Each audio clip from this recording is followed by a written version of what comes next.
ગત તારીખ 22/7/2024ના રોજ સેટેલાઇટ બંગલો સાયલેન્ટ ઝોન ડુમસ ખાતે રાત્રિના સમયે 4 અજાણ્યા ઈસમોએ બંગલાની પાછળની ગ્રીલ તોડી ગેરકાયદેસર ગૃહ પ્રવેશ કરીને તાંબા પિત્તળની વિવિધ એન્ટિક કલાકૃતિઓ તેમજ DSLR કેમેરા અને લેન્સ એમ મળીને કુલ્લે આશરે 2,15,000ની મત્તાની ચોરી કરેલ હતી.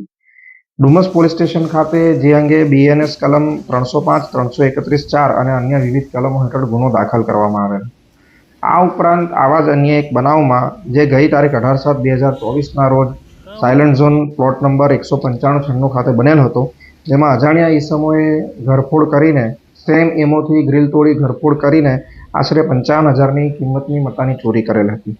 આ ઉપરોક્ત બનાવોની ત્વરિત ફરિયાદ લઈ ડુમસ પોલીસ સ્ટેશનના થાણા ઇન્ચાર્જ તથા અન્ય સ્ટાફે મળીને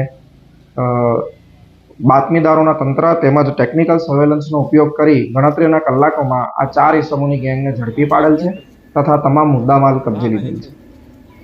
કેટલા સીસીટીવી ચેક કરવામાં ઉપરોક્ત બનાવની તપાસ કરવા માટે અમોએ ડુમસ સાયલેન્ટ ઝોનથી લઈને જ્યાંથી આરોપીઓને પકડવામાં આવ્યા છે તે વિસ્તાર સુધીના લગભગ 150થી વધુ CCTV કેમેરાની તપાસ કરવામાં આવેલ હતી. અન્ય ગુનાહિત ઇતિહાસ આ પૈકી એક વ્યક્તિનો છે તથા અન્યની તપાસ ચાલુ છે. નામ શું છે અને ક્યાંના છે? આ જે 4 આરોપીઓ જે છે તે પૈકી પહેલો શોકત ઉર્ફે શંકર દિલાવર રાઠોડ, ઉંમર વર્ષ 43, મજૂરી અને ભરથાણા ગામ અલથાણ ખાતે રહે છે. તેજસ પપ્પુભાઈ રાઠોડ, ધંધો મજૂરી, એ પ્રજ્ઞાનગર પનાસ ગામ ખાતે રહે છે. સુનિલ શંકરભાઈ રાઠોડ, ઉંમર વર્ષ 22, જે બેકાર છે, જે પણ ભરથાણા અલથાણ ખાતે રહે છે.